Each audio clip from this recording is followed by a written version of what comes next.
Então, pessoal, como eu havia relatado a vocês, eu chamei, baseado em uma das minhas leituras para a aula de hoje, né, a qual colocava com esse título, que o que aconteceu essa semana no Chile, da aprovação de uma nova constituinte, é uma viragem de página, né?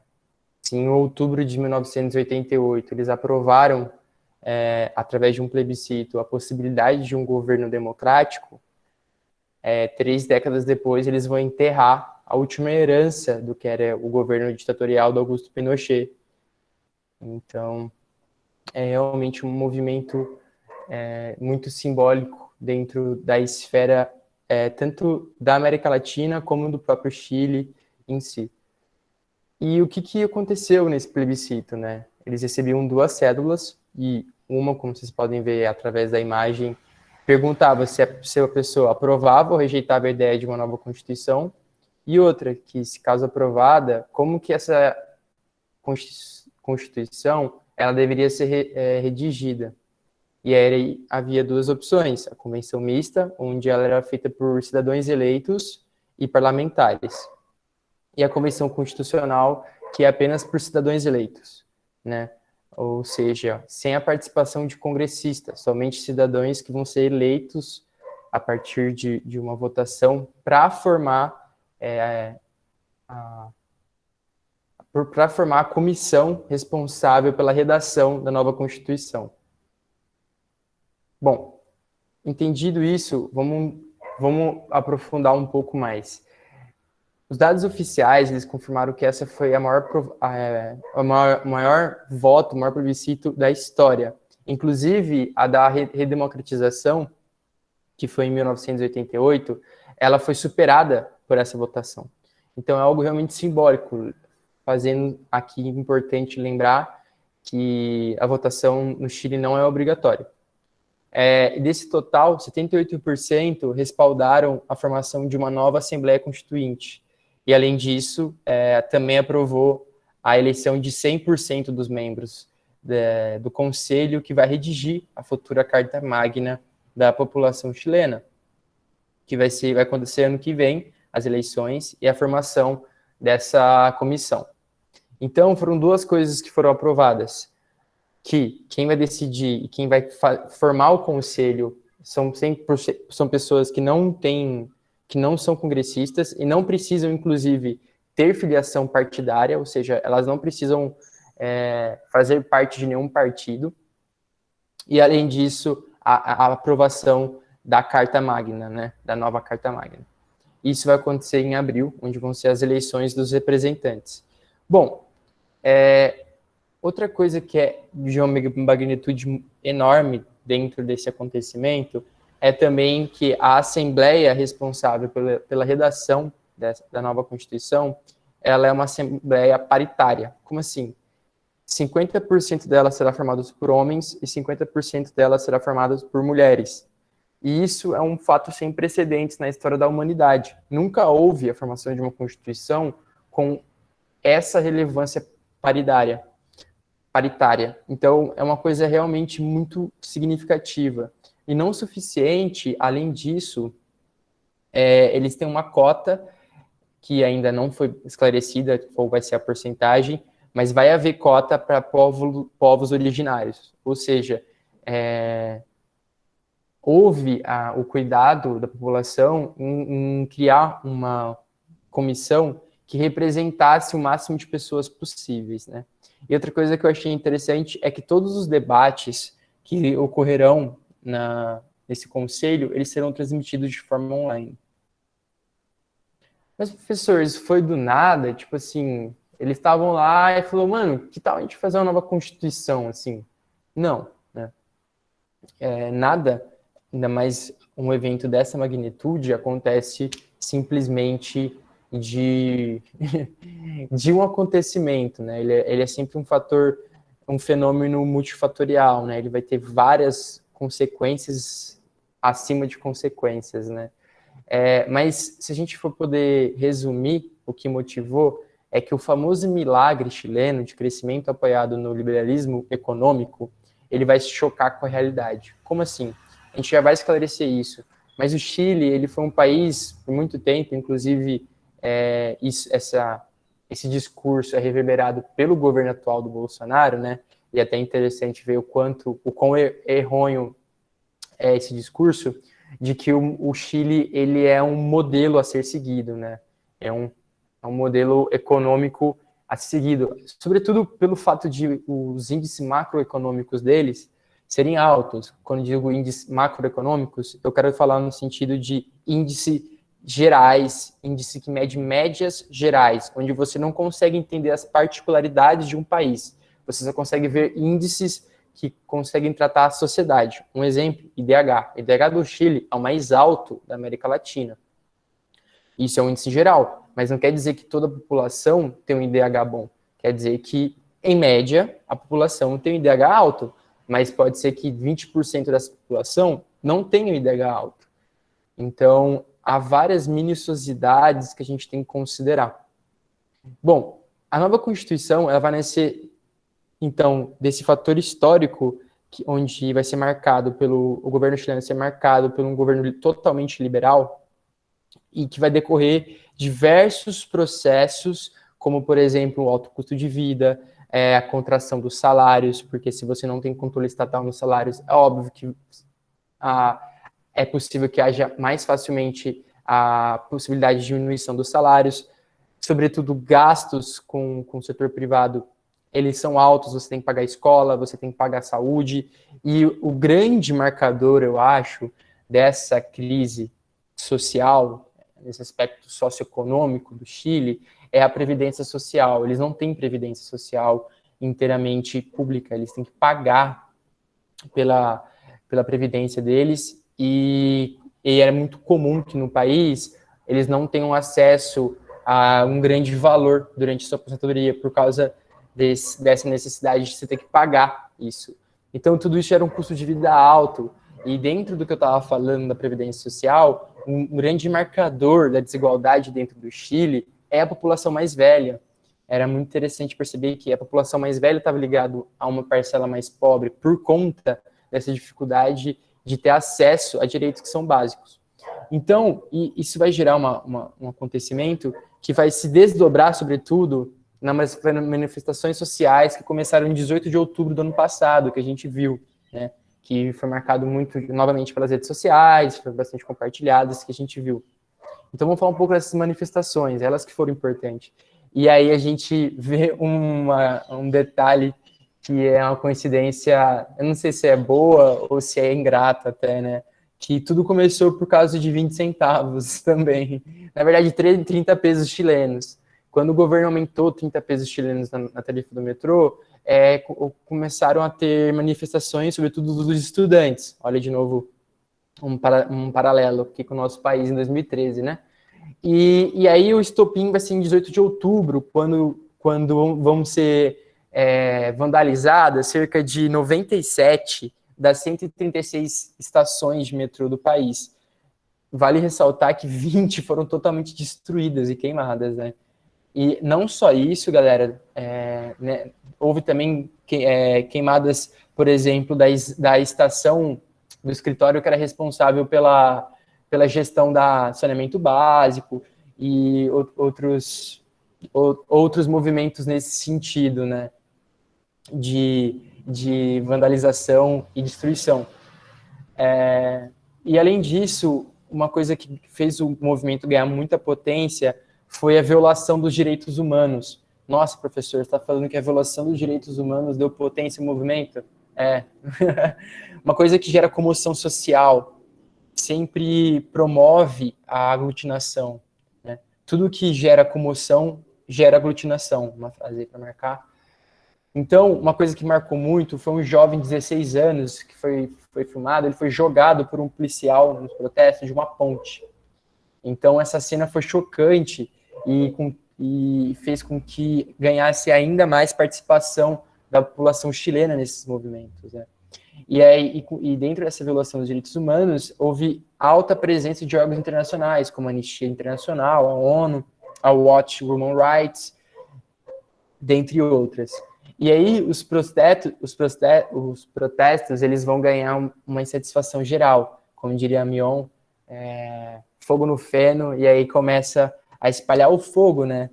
Porque você tinha muito feno ali, você já tinha uma economia que, apesar de ter uma economia macroeconômica positiva, ela tinha grandes irregularidades sociais, então você tinha um grande feno ali, né? Grandes dificuldades sociais que já deixavam o povo insatisfeito. Tudo que você precisava era de uma faísca. E essa faísca surgiu pelos 20 centavos. Então, os protestos vão ganhar amplitude e vão ganhar uma complexidade. Eles não vão ser mais só por causa dos 20 centavos ou dos 30 pesos chilenos. Eles vão ser pedindo acesso a uma saúde de qualidade, eles vão pedir educação pública de qualidade, eles vão pedir pensões mais justas, né?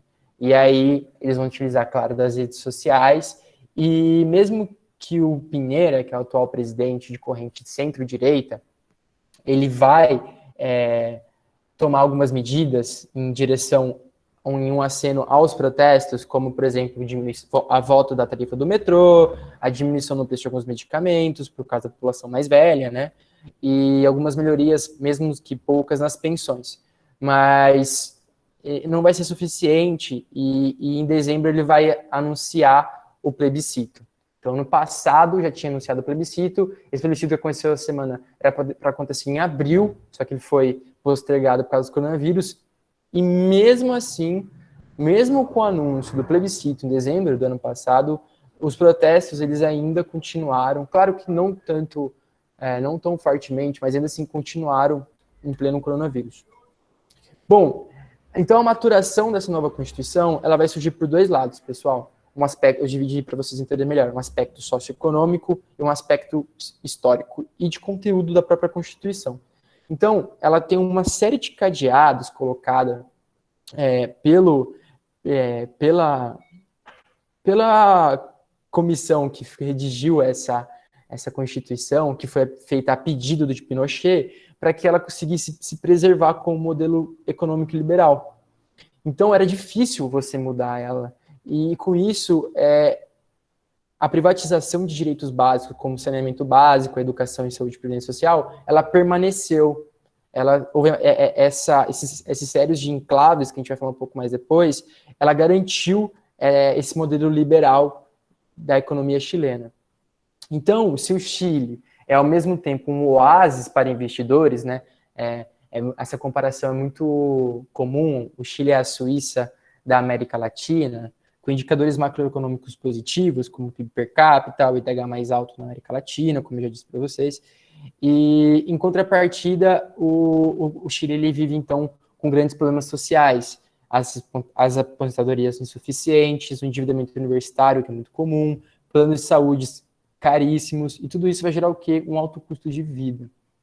Então, o Chile é um país, pessoal, que as famílias elas devem se endividar muito para pagar a educação dos seus filhos, pagar pela saúde. O que vai acontecer? Eles têm que pagar também pela previdência, então eles vão ter que deixar de lado, sobretudo, essa previdência. Então, eles não vão conseguir ter acesso a um montante justo na aposentadoria deles. Então, essa desigualdade que vai se repetir na saúde, na habitação, no acesso a serviços sociais, por exemplo, como a água, né, porque você privatizou o saneamento básico. E olha aí, eu estou fazendo um outro link, porque esse ano mesmo a gente teve um marco do saneamento básico que vai possibilitar a privatização agora do saneamento básico no Brasil. Tudo isso, quando é cedido a empresas privadas por meio de concessões, ela vai ser dificultado o acesso. É muito simples a conta. Se não há um subsídio do governo, e não é só um subsídio, porque o subsídio acontecia no Chile. Se você não tinha dinheiro para pagar saúde, o governo te dava o subsídio. Mas isso se prova insuficiente. Então, se não há um controle se o Estado não detém o direito sobre direitos básicos, é difícil que você tenha acesso a isso. Então, o texto, ele dá poder ele não dá poder ao Estado, né? Ele dá poder ao poder privado. Ele é um Estado subsidiário, né? Ele não é responsável direto pelos benefícios relacionados à saúde, educação e até à previdência. Ele vai delegar isso ao setor privado. E vai caber a esse Estado subsidiário, que é um Estado mínimo, apenas o monitoramento e supervisão, né, de como os indivíduos estão recebendo esses direitos. Então, essa função social do Estado, ele está muito subrepresentado na atual Constituição. Então, as únicas funções que são atribuídas ao Estado em relação à proteção da ordem pública, à segurança, à defesa e à garantia da justiça. Só para fazer um paralelo novamente, na nossa Constituição, a gente tem diversos artigos, por mais que são ambíguos, né, e aí permite diversas interpretações, inclusive a gente vai ver um pouco disso hoje também, a gente tem lá diversos aspectos que são muito importantes. Então, por exemplo, quando a gente coloca que a saúde ela é um direito básico do cidadão, automaticamente coloca que é direito, dever do Estado dar isso ao cidadão. Por isso que, por exemplo, o Bolsonaro, para privatizar o SUS, ele teria que convocar um novo plebiscito. Porque a Constituição nossa garante que é um direito do cidadão e um dever do Estado da saúde. E na Constituição do Chile não tem isso. Na Constituição do Chile eles não têm que é dever do Estado da saúde. Entende o paralelo e o quanto é realmente ruim essa Constituição nesse âmbito social? E essa característica, galera, ela remonta à presença dos Chicago Boys na direção das políticas econômicas do país. Foram eles que arquitetaram o projeto econômico do Pinochet. Inclusive, quem estava envolvido, aí que vem, o Paulo Guedes. O Paulo Guedes fez o doutorado dele em Chicago. Né? O Paulo Guedes ele deu aula na LAU, Universidade Católica do Chile, né? A melhor universidade que superou agora a USP da América Latina. Ele deu aula lá e ele vai voltar quando ele vai ver agentes, né, da Polícia Secreta chilena investigando o apartamento dele, mas ele estava lá e os responsáveis foram economistas totalmente liberais ortodoxaços, né, queria um adjetivo aí, então realmente liberais muito ortodoxos, igual a gente vê com o Paulo Guedes hoje, de uma forma até caduca, né, já não mais condiz com a realidade. Diversos economistas liberais mesmo falam que não faz mais sentido essa corrente mais antiga do Chicago Boys, elas foram reformadas, né? Enfim, mas aí está a relação do Paulo Guedes com o atual constituinte. Então, galera, em suma, nos aspectos socioeconômicos, a atual Constituição chilena, ela dá um papel residual ao Estado na garantia, né, de serviços básicos. E esses foram os motivos que foram os protestos de 18 de outubro de 2019. Mas, como eu disse, os protestos, se eles foram começados por uma fagulha, que foi por 20 centavos, não foi somente dentro desse momento que vai acontecer. Eu posso citar para vocês, por exemplo, a Revolução dos Pinguins, né? Que foram um grupo de secundaristas do Chile que pedia educação pública de qualidade. Então, isso foi lá em 2006. Então, é sempre um movimento, galera, de insatisfação que ele vai estourar, como chamava, o estalível social, né, ou estouro social, mas que, apesar de estourar em certo momento, ele precisa de uma ocorrência e uma trajetória histórica. Então, essa insatisfação, ela não é de hoje. Essa condição social ruim chilena, ela não é de hoje. Ela vem de uma trajetória antiga. E tudo isso vai promover que haja esse estopim que vai promover os protestos que vão cobrar do atual presidente. E apesar dele não querer essa constituinte, ele vai acatar como bom republicano, porque um bom republicano acata a população, né? Ele vai acatar o pedido da população e vai abrir a constituinte que foi aprovada e que provavelmente se deseja construir nessa nova constituinte, nessa nova Constituição, um Estado social que garanta a prestação de serviços básicos. Então, essa vai ser o principal tópico, provavelmente, da nova Constituição. Um exemplo para vocês, de novo, fazendo um paralelo com o Brasil. A nossa Constituição, ela chama Constituição Cidadã. Por quê? Porque quando ela foi criada em 1988, era simbólico a palavra cidadão, porque a gente perdeu nossa cidadania durante a ditadura. Então, nossa Constituição, ela relevou diversos pontos que eram importantes naquele momento, que foram consequências do que a gente não teve durante muito tempo. Então, da mesma forma que hoje não há uma prestação básica de serviço pelo Estado, a população chilena, é provável que essa nova Constituição ela vai tentar suprir essa demanda. Pessoal, tudo tranquilo até aqui? Só guarde isso aqui se tem dúvida, só para não ficar corrido. Perfeito, beleza então. Eu vou continuar. Bom, o outro aspecto, ele é histórico e de próprio conteúdo. Então, a Constituição vigente ainda no Chile, né, ela foi colocada em 1980, a pedido, como eu disse, do Pinochet, então foi uma obra do regime militar, e ela foi muito questionada durante esse período, porque foi através de um plebiscito também, e ela foi sempre colocada como de uma origem ilegítima, né? Onde houve fraude na votação, na própria construção dela. Então, ela também, a Constituição vigente, ela é malquista, mal vista, mal percebida pela população. E além disso, ela foi originalmente criada e colocada de uma forma que a população ela é irracional, ela não tem capacidade de tomar decisões. E é aí que vai surgir também os enclaves, né? Então, eles vão colocar diversos mecanismos nessa atual Constituição que demonstram uma desconfiança do governo, né, daquele governo, em relação à população. Então, um desses mecanismos, por exemplo, que dificulta a participação popular é o fato de que o papel dos partidos políticos é mínimo nessa Constituição.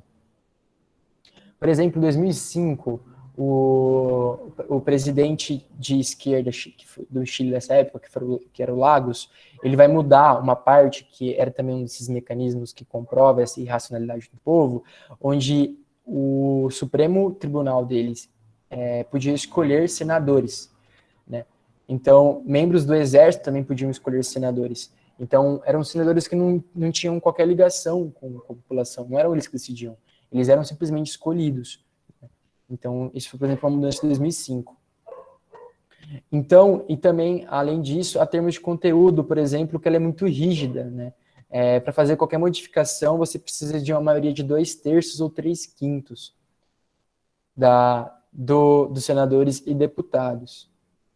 E agora, né, com tudo isso, o que vai acontecer? Bom, as 155 pessoas que vão ser eleitas em abril do ano que vem, elas vão ter um ano para redigir o novo texto, ou seja, até abril de 2022. Depois, o presidente ele vai ter 90 dias para convocar um novo plebiscito que vai votar a aprovação dessa Constituição. Uma coisa que eu li bastante é que a gente tem que tomar cuidado que não é pela possibilidade de escrever uma nova Constituição que necessariamente vão ter coisas positivas. É preciso tomar cuidado, né? É um primeiro passo importantíssimo que vai sobrepujar, né, transcender uma coisa muito, muito válida da história da Chile, né, que é essa indiferença da sua Constituição em relação ao seu povo. Uma Constituição liberal é uma Constituição que não dá ao Estado o poder de proteção necessário para que ele consiga dar direitos básicos à população. E nesse sentido, é um movimento muito grande. Porém, há uma dificuldade de que você vai ter que conciliar diferentes ideias, né? Quando você constrói uma Constituição, ela sempre vai trazer diversos aspectos. Mas é importante entender que essa Constituinte, ela simboliza uma unificação.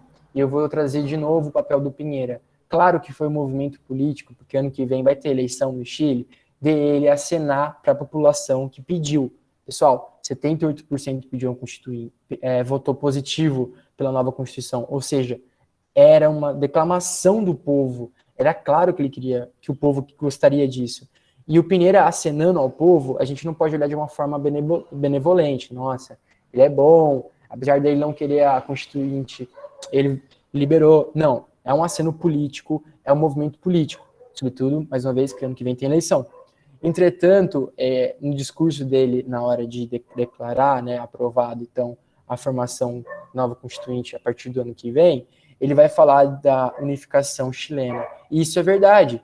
Se a gente fosse se a gente hoje fosse votar uma nova Constituinte no Brasil, seria muito difícil prever o que poderia acontecer, porque a gente vive um contexto muito dicótomo, está muito dividido. Então, a gente tem que entender também esse aspecto e característica que hoje que o Chile ele simboliza uma unificação. A Constituinte, essa votação e aprovação para a formação de uma nova Constituição, ela tem características que simbolizam que o povo chileno está unificado. Então é isso, pessoal, em relação ao Chile. Eu vou falar bem pouquinho e bem rápida da volta da Europa como epicentro do coronavírus. Essa semana também aconteceu da OMS relatar que a Europa novamente é o epicentro do coronavírus. Hoje o número de casos de coronavírus na Europa supera as Américas, né? Bom, o que está acontecendo na Europa? Galera, a Europa, de modo geral, ela tem apresentado dados recordes quanto ao número de infectados pela Covid-19. Em outras palavras, os números de infectados hoje pela Covid são maiores do que eles apresentaram na primeira onda no início do ano. Vou dar um exemplo. Na Itália, eles têm cerca de 11 mil novos casos confirmados em um dia, que foi na segunda-feira retrasada. Para vocês terem noção, esses 11 mil novos casos, eles é praticamente quase o dobro do que era apresentado pela Itália. Mas, apesar disso, por enquanto, o número de óbitos é muito mais baixo do que era naquela época. E, com isso, há uma peculiaridade dessa segunda onda. E antes de falar dessa peculiaridade dessa segunda onda, é importante entender que não é consenso que é uma segunda onda. Há uma discussão do que caracteriza uma segunda onda. Por exemplo, nos Estados Unidos, há uma segunda onda, de novo, na verdade, nos Estados Unidos não há uma segunda onda, mas é como se fosse o segundo momento. Nos Estados Unidos, há um segundo momento onde eles estão também crescendo o número de casos, igual a Europa. Só que nos Estados Unidos nunca houve uma queda brusca, então não se fala em uma segunda onda. Na Europa, houve uma queda grande, mas ainda assim, segundo alguns especialistas, não o suficiente para que esse crescimento de agora configure-se como uma segunda onda. Então não é consenso, tá? Mas alguns especialistas afirmam que é uma segunda onda, e ao descrever como essa segunda onda, caracterizá-la, né, ela apesar de ter mais casos de coronavírus, é uma mortalidade muito mais baixa. Isso vai ser decorrido de 3 fatores. Primeiro, ela atingiu muito mais jovens, né? A gente vai entender por que atingiu muito mais jovens. Além disso, há o uso das máscaras. Então, diversos estudos já saíram em relação a isso, que não é só o contato com o vírus que vai fazer com que você pegue a doença, e aí o seu corpo vai reagir, e aí vai determinar o quão grave vai ser a doença. Não, eles perceberam que está muito relacionado à sua carga viral, né? O quanto você se expõe. E a máscara, por mais que a gente se exponha em alguns momentos, ela atenua a sua carga viral. Então, isso também promove casos mais tênues, né? E, por fim, há também o conhecimento prévio, né? Hoje, se conhece muito mais tratamentos contra a doença do que anteriormente. Entretanto, essa bolha jovem, ela deve romper, segundo alguns comentadores. Como assim? Esses jovens, provavelmente, em algum momento, eles vão passar a doença para os seus pais e avós. Galera, a gente tem que entender que o que a gente está olhando agora é praticamente de 2 semanas atrás. Então, os dados que saem hoje é referente a 2 semanas atrás. É sempre assim, tá? O que promoveu essa suposta segunda onda? Então, aumento no número de testes. Além disso, não é propriamente só o recrudescimento de casos, é também o crescimento no número de testes. Se eu testo mais, eu percebo mais pessoas com coronavírus. Ou seja, mais pessoas são colocadas como positivas, são testadas positivamente para o coronavírus. Então, vai aumentar o número de casos. Além disso, a flexibilização das medidas. Então, de isolamento social, a volta às aulas, a abertura de pubs e parques, a volta do turismo, né? E isso vai ser somado ainda ao verão europeu, então teve diversas praias lotadas. Então, eu quero aqui salientar para vocês, então, é preciso tirar essa ideia que o brasileiro, culturalmente, não segue regras, que não sei o quê. Isso é humano, pessoal, né? Isso é humano. A gente não... eu gostei de uma palavra, o nosso lockdown, ele é muito draconiano, no sentido do Drácula mesmo. Então, é difícil, a gente fica preso, e aí vem o verão, como na Europa, e as pessoas querem sair, aproveitar a família. Na República Tcheca eles fizeram um grande banquete para comemorar o fim da Olha isso, né? Para comemorar o fim do lockdown. Teve 2.000 pessoas, nem usando máscara. Top. Então, não é a coisa de brasileiro, é humano. A gente tem dificuldade. Olha a Argentina com o maior lockdown do mundo, e eles estão sofrendo agora deveras com o coronavírus. Então, realmente é difícil. O isolamento social ele não é difícil apenas para a nossa sociedade. Grande parte da sociedade mundial sofre. Inglaterra e Itália estão sofrendo com protestos, por mais que é de uma minoria, estão sofrendo com protestos constantes contra o isolamento. Então, a Inglaterra hoje é líder mundial no número de casos diários. Tá realmente sério os casos lá, novamente, pessoal. E por conta disso, não é à toa que os jovens são a parcela maior. As voltas às aulas, né? Jovens, abertura de pubs, jovem é difícil lidar com jovem, né?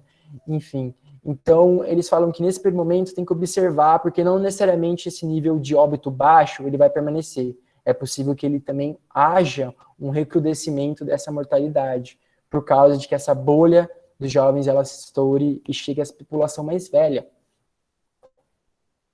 Galera, vacinação no Brasil. Tá tudo bem até aqui, pessoal? Manda um sim aí só para eu continuar. Não quero ficar muito rápido. Valeu, José. Valeu, Maria. Então eu vou seguir aqui. Galera, esse é um tema bem difícil de falar, né? Bom, há diversas discussões da vacinação no Brasil, e uma delas é se ela deve ser compulsória ou não. Eu vou falar aqui rapidamente de outra, né? Que foi a discussão em relação à compra das vacinas chinesas, né?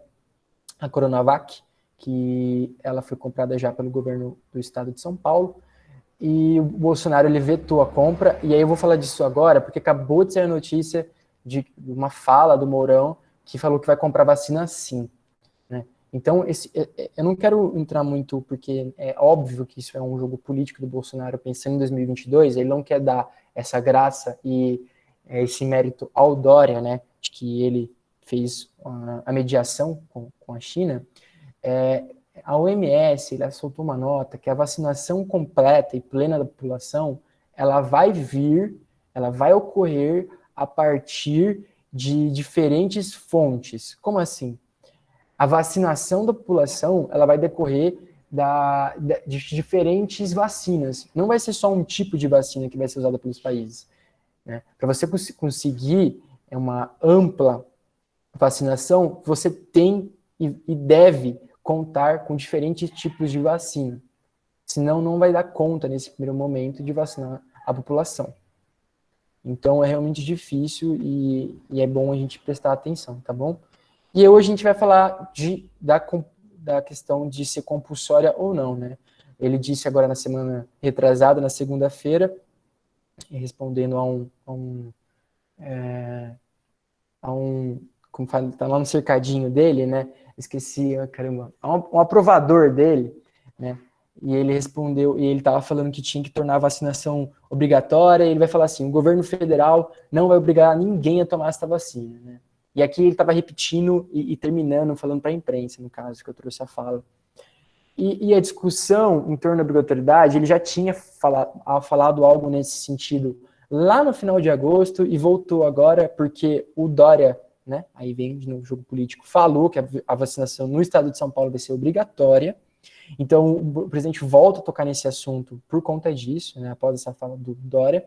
E a SECOM, ela vai publicar, né, a fala do Bolsonaro, e aqui trouxe para vocês, a SECOM, que é a Secretaria Especial de Comunicação Social do Bolsonaro, que ele é do Van Garten, né, aquele cara que pegou o coronavírus lá nos Estados Unidos. Eu trouxe até a fotinha para ter na primeira aula.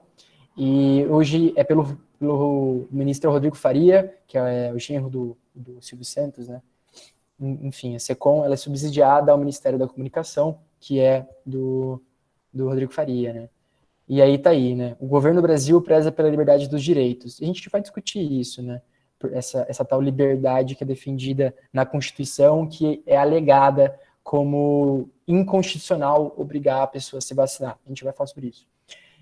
Entretanto, apesar da nota da SECOM falar que, e a fala do Jair Bolsonaro falar que ninguém, né, o governo não pode obrigar ninguém a se vacinar, ele mesmo, o governo dele mesmo, aprovou nesse ano, em fevereiro, dia 6 de fevereiro, se não me engano, que é possível sim que o governo aplique uma vacinação compulsória. Né? Essa contradição, né, inerente ao Bolsonaro é incrível. Então, o artigo 3 dessa lei promulgada, desse decreto do Bolsonaro, ela vai prever, no seu inciso 3, que as ações que as autoridades podem adotar. E aí eu trouxe aí para vocês, para enfrentamento da emergência da saúde pública de importância internacional decorrente do coronavírus, ou seja, está falando explicitamente do coronavírus, poderão ser adotadas, entre outras, as seguintes medidas: isolamento, quarentena, determinação de realização compulsória de exames médicos, testes laboratoriais, coleta de amostras clínicas e letra D, vacinação e outras medidas profiláticas. Então, galera, essa né, diretamente e claramente uma lei que permite sim que se torne obrigatória a vacinação. Não só isso, né? Hoje o PDT, que é o partido do Bolsonaro, PDT não, desculpa, um dos partidos que envolve o Bolsonaro não tem partido, desculpe, eles vão colocar, né, para dentro do Congresso para que aprove que não seja obrigatório em todo o Brasil a vacinação. Só que essa lei também garante flexibilidade aos estados. Ela coloca no seu parágrafo 7 que as medidas poderão ser adotadas pelos gestores locais. Ou seja, o próprio Bolsonaro deu o mecanismo para que seja obrigatoriedade e que o Estado possa tomar essa decisão. Só que por que tem essa discussão, então, professor? Por que a gente está discutindo se vai ser compulsório ou não? Por causa da Constituição. Tá? Apesar dessa lei explícita na condução da medida para com a Covid, ou seja, claramente está falando sobre obrigatoriedade, e você não precisa nem pegar outras leis, porque está falando ali da Covid, né?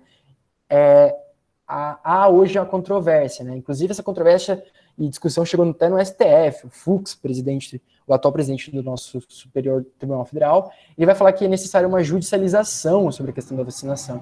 E aí já vai gerar outro debate, o famoso debate, né, institucional entre executivo, legislativo e judiciário, né? Não, aí o legislativo, Rodrigo Maia, vai falar que não cabe ao judiciário discutir isso, cabe ao executivo, que é no caso o presidente, e aos congressistas, o legislativo, a discutir isso, e vai gerar várias coisas. Enfim, essa controvérsia, galera, ela deriva do fato de que no Brasil há uma hierarquia de normas. Como assim, professor? A gente tem leis, decretos e diversas outras coisas que eu não entendo muito, mas o que a gente tem que entender é o seguinte: a hierarquia maior nossa é da Constituição. Então, qualquer lei que seja promulgada, inclusive um decreto, como o que o Bolsonaro fez, né, em relação às UPAs do SUS, as UBSs do SUS, elas estão abaixo da Constituição. Então, por exemplo, o que garante que o Bolsonaro não vai, através de um decreto, privatizar o SUS é uma lei na Constituição, que diz o seguinte, é um artigo da Constituição, que diz o seguinte: é direito básico do indivíduo brasileiro acesso à saúde. E é justamente isso que também está sendo alegado. Ou seja, essa nova lei está sendo alegado que ela viola o direito à liberdade individual, que está prevista na Constituição. Ou seja, ela dá margem à discussão da obrigatoriedade, né, da compulsoriedade da vacinação. Inclusive, essa discussão da obrigatoriedade, ela já vem sendo discutida em relação às crianças. O ECA prevê a obrigatoriedade de vacinação de crianças e adolescentes. E já está no STF, inclusive devem votar prontamente essa lei para que ela seja exemplar. Lembra que eu falei com o STF, eles votam e veem leis, e essas leis elas vão servir como marcos? Então, o que o STF prevê e julga serve como marco de direção, por exemplo. Se o STF acha que deve sim e pode ter obrigatoriedade de vacinação, mesmo que seja em relação às crianças, isso pode também dar jurisprudência para que seja colocado a obrigatoriedade da vacinação de modo geral. Então, galera, ela vai ser legado isso, né? E é verdade, certamente a vacinação compulsória restringe a nossa liberdade. Mas, por outro lado, ela protege direitos, o direito à vida, o direito à saúde. E ela também é uma alternativa a outra medida que restringe a nossa liberdade: isolamento social, fechamento de escolas, ou seja, um direito à educação, fechamento de negócios. Então, essa dicotomia e conflito entre normas, entre a autonomia individual e a garantia dos direitos, ela vai ser discutida no direito que eles chamam de teste de proporcionalidade. Muito interessante.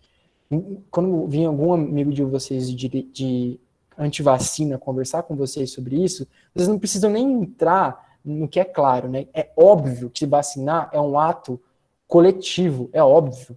É óbvio, acho que é importante ter isso em mente. É óbvio que vacinar não cabe só a gente decidir. Vacinar diz respeito ao outro. A imunização, ela não ocorre da liberdade individual, ela decorre da noção pública de saúde. Então, vacinar é uma dádiva, ou seja, a consequência da vacinação, ela vai garantir a promoção da qualidade de uma grande expectativa de vida. Isso é óbvio. Eu não quero discutir esse âmbito. Mas eu quero mostrar para vocês, através do teste de proporcionalidade que o direito traz, que, inclusive, a vacina, ela também garante a liberdade individual. E então, há 3 subtestes para fazer esse grande teste de proporcionalidade. A vacinação é um meio adequado de promover a saúde e a vida nesse contexto? Então, nós vamos discutir se há uma eficácia realmente da vacina, porque se não tem eficácia, não adianta discutir. Então, esse é o primeiro filtro. O segundo filtro é: a obrigatoriedade é necessária? Então, vamos se perguntar se há outras alternativas menos gravosas à nossa liberdade individual que promovam a proteção da saúde e vida pública? Há outras medidas tão eficazes contra a vacinação nesse momento? Você consegue ter uma cobertura vacinal sem a necessidade da obrigatoriedade? Por exemplo, a gripe. A gripe você tem uma grande cobertura vacinal da população mais velha, que mais precisa, sem ter necessidade da obrigatoriedade. Então, é necessário, nesse momento. E o outro é a proporcionalidade no sentido estrito, que vai ser uma balança de pesos. Né? Quais são as perdas e ganhos no quesito individual e público com a vacinação? Então, a gente pode aqui pensar em 3 cenários. Né? O primeiro deles é com a vacinação obrigatória, onde a gente vai ter só a vacinação obrigatória e outras medidas vão ser atenuadas, não vão ser tão necessárias. Ou então a gente pode não ter a vacinação obrigatória, mas a gente vai ter que então continuar com restrições, como isolamento, uso de máscaras, fechamento de comércio. Ou então a gente faz nenhum nem outro, a gente deixa tudo sem controle. Então, galera, fica bem claro que com vacinação obrigatória restringe muito menos do que sem vacinação obrigatória e restrições. Então, resumindo, é muito claro, a partir do teste de proporcionalidade, que a vacinação ela é necessária, a obrigatoriedade é importante, apesar de que tem médicos responsáveis que falam que não é, e vocês podem ver isso depois no podcast do Lopretti que eu trouxe para vocês. Ele realmente traz um argumento interessante, que não é necessário essa obrigatoriedade, que é essa pergunta número 2 aqui. Mas, em relação ao sentido de balanço de peso, a vacinação, ela garante muito mais a liberdade individual, a vacinação obrigatória, do que a vacinação não obrigatória. Isso é claro. Então, o argumento, ele é caduco, pessoal. Não faz sentido. E aqui, eu vou resumindo para não estender muito, é o que leva o brasileiro a não se vacinar. E aqui, através de um estudo que chama As Fake News Estão Deixando Doente, é da SBI, né, que é a Sociedade Brasileira de Imunização, que faz junto com a VAC, fizeram esse estudo. É só vocês clicarem aqui, ó, tá? É muito bacana, eles trazem uma linguagem muito simples, e eles vão trazer alguns aspectos, né? Hoje há uma desinformação muito grande, né? Então quase 7 em cada 10 brasileiros, eles acreditam em pelo menos uma declaração falsa em relação à vacina. Isso, inclusive, é uma epidemia. Se você tem 7 em cada 10 pessoas que são pegas por um vírus, no caso, é uma epidemia. Então, é uma epidemia de desinformação em relação à vacina.